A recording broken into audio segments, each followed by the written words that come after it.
I'm Nikki Drews. And I'm Cheryl. And this is Killers, Cults and Queens. The Spooky Sleepover. Do.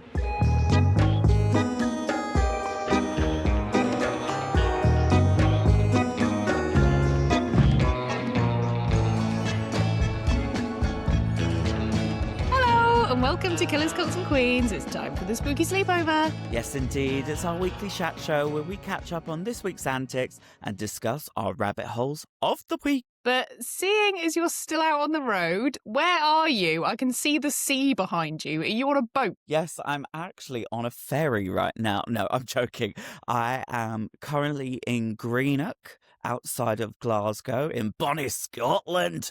And when I tell you, it's living up to every weather stereotype that Scotland has to offer. Did you end up with the really bad storm last night? We had Storm Chandra, Sandra, whatever her name is. Brenda, Sandra, Marigold, whatever we want to call her, she was a little bitch last night, that's for sure. So just for some context, everybody, we're in a different city every single evening, and we're either traveling to and from a base hotel. So say if we're staying in one hotel and traveling to all the close by places and coming back to one hotel. Some cases we're traveling far distance to get to the next city. Yesterday we arrived in our hotel just outside of Glasgow, and Storm, little bitch of a girl, decided to keep me up all night. Now I was like, right, okay. We've just done a show. We just got in the van and drove 2 hours. Hopefully by the time we get there, I can just wind down. Nope, there was a draft coming in my window like this.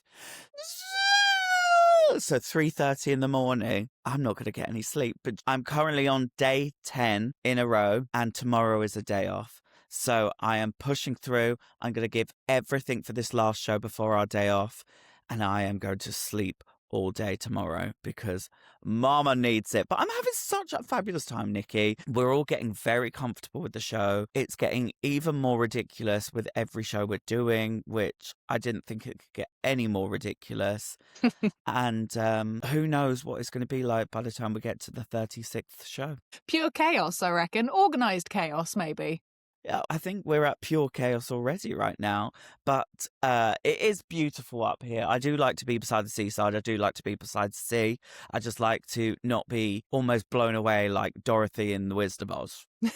I think that's fair enough. I, too, also encountered the wrath of Storm Chandra last night as well. It was so loud. You may have noticed that I am not in my regular location. Both live on location. We are both live on location. But yes, where I am staying, it was so windy and so loud, and I could hear the bins flying around outside, and I could also hear cars crashing into the bins at like 4 in the morning, 5 in the morning. It was quite the event last night, I must say, and I ended up falling asleep at about 5 a.m. and I got up at 8 o'clock this morning, so I'm a little bit tired. The bag's under my eyes and not lying. I text Nikki because we've already attempted this record once today, but my hotel Wi-Fi was not the most forgiving. No. And I text Nikki and I was like, do we have to do video because I feel ugly? Like my skin has been through it and I just looked like I'd been punched in the fucking face. But we're here live on location. But Nikki, where you are looks gorgeous and glamorous. But is it haunted like your other escapades have been? No, it's very nice, very calm in here. Haven't had any spooky goings on. No saging. Well, I did a little bit of Palo Santo when I came here, but just mainly because I like the smell of it, and I think whoever had been staying here before had been cooking fish. We don't need the sea bass smell lingering in the house. We're obviously on the road going to different venues and theatres, and some of them are very, very old, to the point that when I was in Aberdeen, we were at the Tivoli Theatre. They said, this venue is 148 years old. And do you know what my first question was? What? Where are the ghosts? See, you've become one of us. You've become one of us. I really have. And are you ready for this? Because Nikki Drews, this is a podcast exclusive. I have had my first paranormal experience. Wow. Was it terrifying? Was it good? Tell me all about it. I genuinely felt like I was on an episode of Most Haunted, like I was Yvette Fielding summoning the ghosts. So I spoke to the venue and they said, room that is the most haunted is the VIP bar in the circle. Me, page 3, Elle Vosk, Wes, who plays the prince/beast, and Tom, our company manager. We obviously turned off the lights. So obviously we do this as a podcast. So Yes. I took the lead and I said, hello, my name is Cheryl and I'm here with the cast. We're only in tonight, so if you do not like our presence, we will be leaving this evening. So do not worry. We come in peace. We just want to make some sort of connection and contact. I felt very much like ghost hunting with Girls Aloud. You've watched the show so many times, you know what you're doing. Yes, but there was no tables to be tapped, so I had to try and communicate via different mediums. So my first question was, if you really do not want us present and you want us to leave, please make it be known very quickly. We look around, we wait in silence, waiting for a sign. And because there was silence, I took that as an invited guest saying, hi, you can stay. So we asked some questions, which were really in vain because we couldn't have got an answer back. I was like, so how old are you? Where are you from? But What's your name and where you come from? well, I'm still a black. But then we're not getting any response. So I said, if you do hear us and you are here with us, we will be leaving now. So thank you for your time. And as I said that, a finger ran over the back of my neck. Do you think it was friendly? The touch I had was just an all-well-knowing little glide. It was just like a hello, that Just like kind of thanks touch. for dropping by. Appreciated Yeah. it. And it definitely felt like a welcoming invite. So after that happened to me, and there was no way nobody else could do it around me. So then it happened to Paige as well. And then I went, would you like us to stay? Nothing. So then we stayed for a little bit longer. Then it happened to Paige. Well, there we go. We were gagged. So now every venue I go in, my goal is to try and make contact with some sort of venue spirit. The venue we're in right now is relatively new, so who knows if there is any goings-ons, but I will be doing weekly updates to deliver the paranormal experience. But yeah, I've been touched by a ghost. I'm so proud of you for just going ahead and doing it and diving in and just going, right, I really want to do this, so I'm going to do it myself. And you had all your girls with you, which is lovely. Oh, I'm so proud of you. Well done. Safety in numbers. Next time I need a night vision camera and I'll be recording the whole thing. Yeah, you got to do it. You got to do it. If you're there. Just tap the fucking table.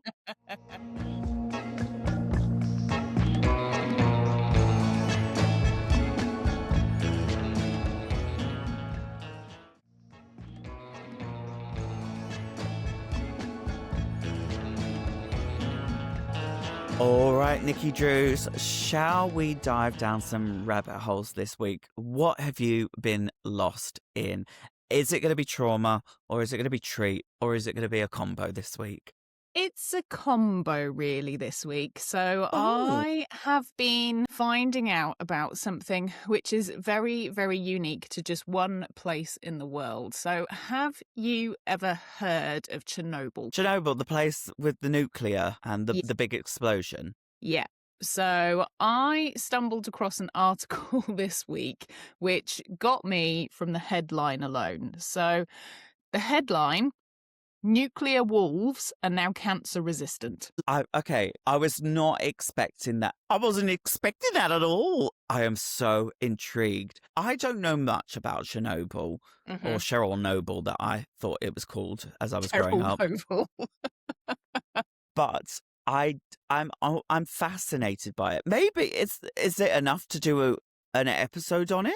Well, I did think this after looking into this. I do think that we probably could do an episode on Chernobyl because there is so much that leads up to the disaster happening and literally the fallout of everything that's happened afterwards. So if you'd like to hear that episode, let us know in the comments. Fabulous. Well, enough about Chernobyl. I want to hear about the wolves. Okay, so let me introduce you to the wolves of Chernobyl. Chernobyl was, of course, a nuclear meltdown which happened in 1986. So, a reactor at the Chernobyl nuclear power plant in what was Soviet Ukraine exploded during a safety test, releasing vast amounts of radioactive material across Europe.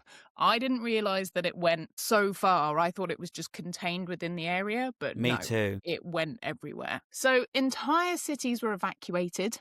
The area was declared uninhabitable for humans, and the disaster became the worst nuclear accident in history. Jeez. So, even though it wiped out the whole area, some surprising things happened in its wake. When the people moved out, nature took over. Scientists now believe that some of the wolves living in the Chernobyl exclusion zone, or the CEZ as it's known, may have evolved biological traits that help them resist cancer. The wolves began to multiply due to the lack of humans and are now thriving. So you'd think this highly radioactive place would just kill things, but no, nature is actually adapting. Plants and animals are evolving to live with the high radiation levels, and the even crazier thing about it, they're evolving at a super fast rate.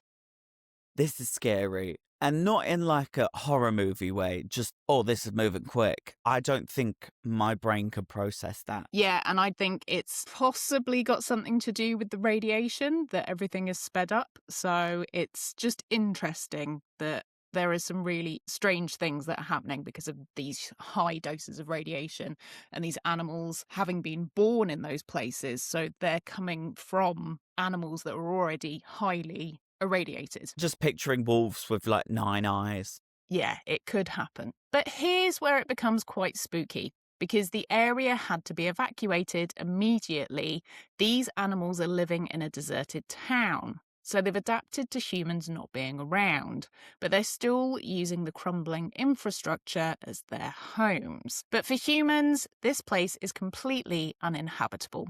But nature loves it, and it's moved in and taken over. Forests grew through concrete, animals returned to places they'd been hunted out of, and predators, real apex predators, came back, including wolves. And we're not talking just a few wolves here.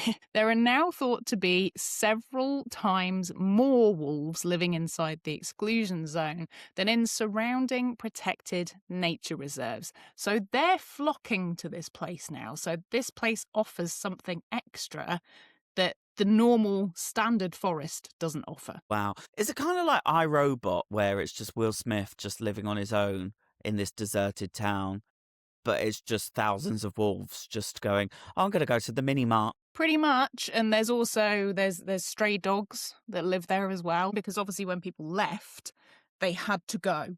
So they couldn't necessarily even take their pets. It was a case of, we've just got to go.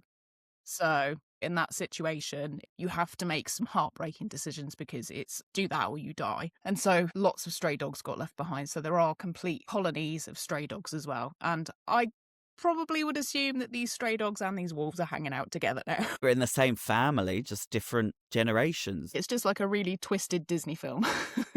Right, so we assume that radiation would surely be the biggest threat to these animals. But it turns out that the biggest threat never was radiation. It was people. Now, scientists have been studying these wolves for years, tracking them, monitoring radiation exposure, looking at their health, and what they found is, well, it's complicated. These wolves are exposed to radiation every single day, and sometimes even before birth. And yes, some of these wolves do show signs of genetic stress. Some animals don't live as long, some mutations do occur, but overall, the population is doing really well. They're breeding, they're functioning, and in some cases, doing even better than they were before, all because they're not living alongside humans. That's what's wrong with the world, Yeah. humans. Yep, that's what it is. And some researchers believe that the wolves' immune systems may be adapting, showing changes linked to DNA repair and cancer suppression. And Chernobyl hasn't become a barren hellscape. It's become one of the most successful rewilding zones on Earth, and now it's creating versions of species which are adapting to survive. So it's not just wolves, there's also bears, lynx, wild boar, and even wild horses are all doing really well, and they never lived there before. So I think all I've learned from going down the rabbit hole this week is that humans are always the problem, and in fact, nature will adapt even to really deadly radiation and do much better than we ever could. Well, look, at the end of the day, you may have 9 eyes, you may have 5 legs, but if you're surviving and thriving and doing better than you ever have done before, maybe a little radioactivity isn't that bad after all. It seems to be the case. But the really interesting thing about this now is that they're learning from these wolves that maybe these genetic adaptations could actually also be used in cancer treatment for humans. So, yeah, it's all super interesting stuff. I am gagged. And I've now got to stop myself going down a rabbit hole of Chernobyl and wolves. So thank you for the insight, Nikki Drews, but also how dare you, Nikki Drews, because now I'm going to be lost in it. You're very, very welcome. Make sure you look up some pictures because I bet they're cute. Oh, it's the first thing I'm doing once we stop this record. 9 eyes and all.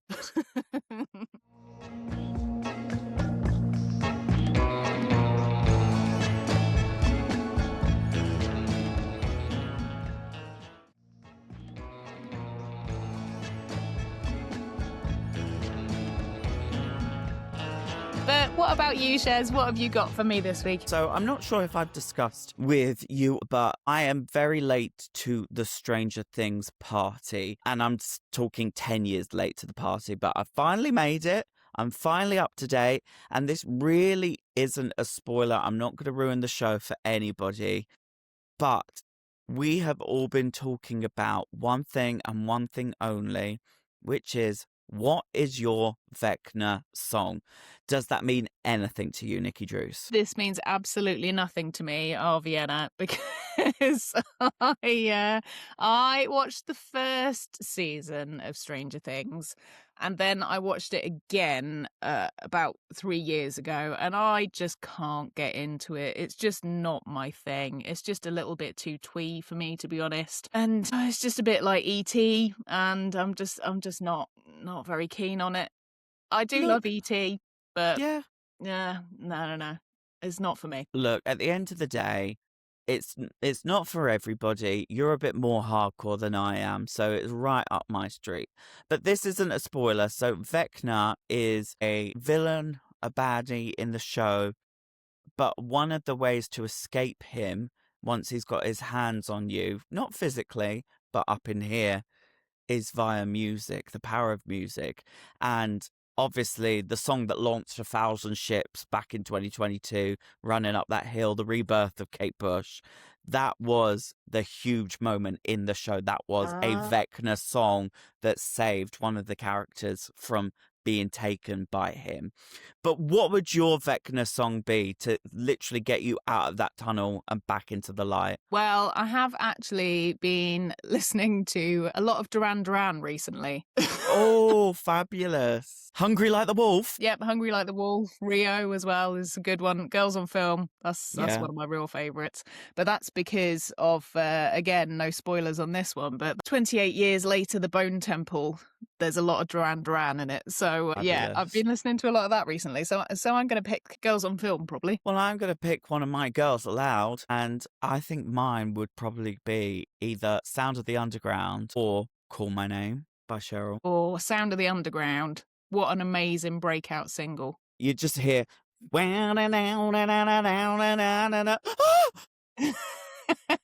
I think that's on par with Overload by Sugar Babes for me as a Oh, first single. jeez, now we're talking. But before we dive down that rabbit hole, we've been discussing between the cast what our Vecna songs will be. And this is sort of a two-parter that loops back to an earlier paranormal experience. But firstly, I just had to go and see what the internet was saying their Vecna song would be to pull them out. And some of them I can really agree with. Some of them I think would really pull me out of the tunnel. But some of them absolutely turn my stomach. But are you ready for what some of the most popular answers were? Yes, of course I am. So, the most popular answers were Purple Rain by Prince. Nice. Good choice. It's just so euphoric. Like, Yeah, I yeah, could yeah. feel like I could see myself being like, no, don't get me. Ah! Yeah, it's very atmospheric, that one. I can understand that. Don't Stop Believing, Journey. I'm not a I fan. know. Not a I fan. know. But you got to remember, some of the people, they love that kind of shit. Basic bitches, they're called. Oh. Dancing Queen, ABBA. Yeah, well, that's a standard one. That's okay. It's a pass. It's all right. Yeah. Heroes by David Bowie was one that I didn't even Nice. think would. It was like not on my radar, but the minute I saw it on that list, I was like, do you know what? I get it. Yeah, that's another euphoric one. I get that. And this one, Mr. Brightside. Oh, God, no. I would be like, Vecna, fuck my pussy now. Just take me. Cheryl and I share a hatred of Mr. Brightside. It is one of the worst songs ever. And if anybody says any different, you are wrong.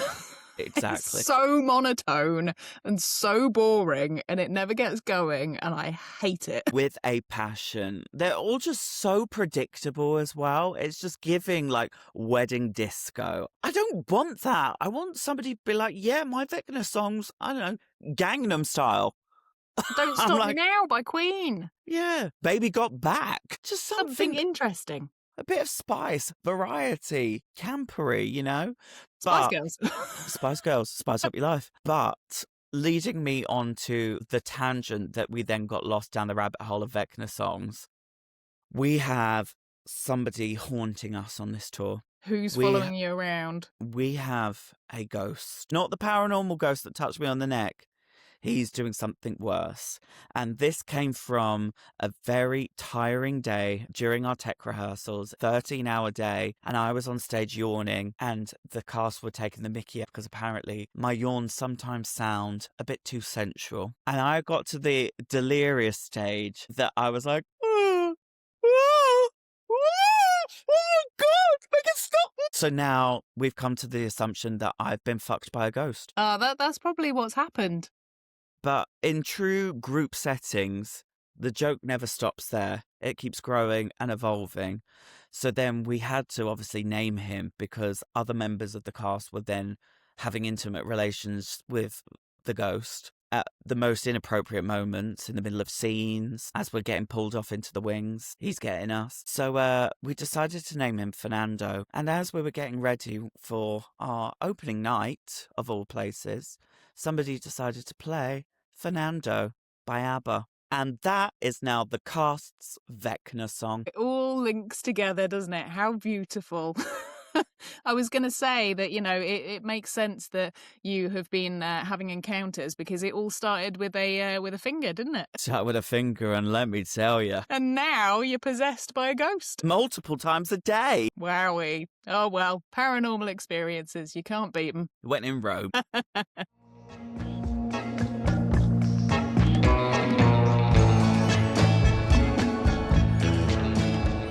Well, that's all for now, my ghostly divas. Remember, you can get in touch on Instagram at Killers Cults Queens and come and see us over on YouTube at Killers Cults Queens, where we're now publishing our episodes in video format every single week. And you can now watch our episodes on Spotify too. And if you want to get our episodes ad-free and a day early, then make sure you join us at Patreon at patreon.com/Killers Killers, Cults, Queens. And if you've got a bit more to say or you want to suggest a topic for a future episode, then please email us at killerscultsqueens@gmail.com. And don't forget to join the conversation in our Spotify and YouTube comments too. We really do read every single one. Whilst you're there, give us a 5-star review because every little helps, makes a huge difference, and we will love you eternally. See you next time, and don't be a killer or join a cult. Oh my God! Fernando! Just be a queen. Bye. Goodbye.